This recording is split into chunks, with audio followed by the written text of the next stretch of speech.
Self-introduction in Igbo. Nkọwa onwe n'asụsụ Igbo. You're welcome to my YouTube channel. In today's episode, we'll be talking about self-introduction in Igbo. Simple self-introduction in Igbo. Nkọwa onwe n'asụsụ Igbo. Nkọwa onwe n'asụsụ Igbo. Let's start. Ka anyị bido. Gịnị bụ aha gị? Gịnị bụ aha gị? Aha m bụ Chukwuemeka. Aha m bụ Chukwuemeka.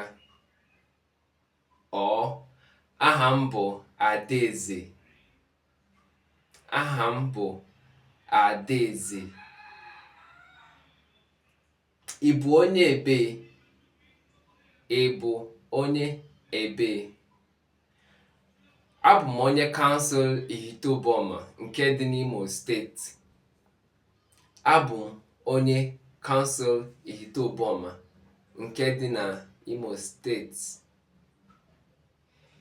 Kedu ebe ị na-agụ akwụkwọ? Kedu ebe ị na-agụ akwụkwọ?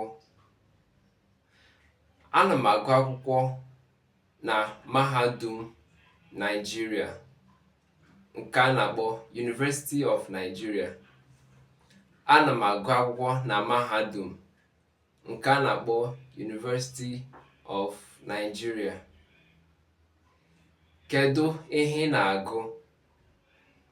Kedu ihe ị na-agụ? Ana m agụ Philosophy. Ana m agụ Philosophy. Ana m agụ Medicine and Surgery. Ana m agụ Medicine and Surgery. Ị gbara afọ ole? Afọ ole ka ị dị?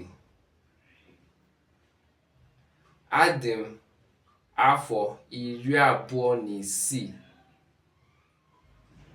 Adị m afọ 26.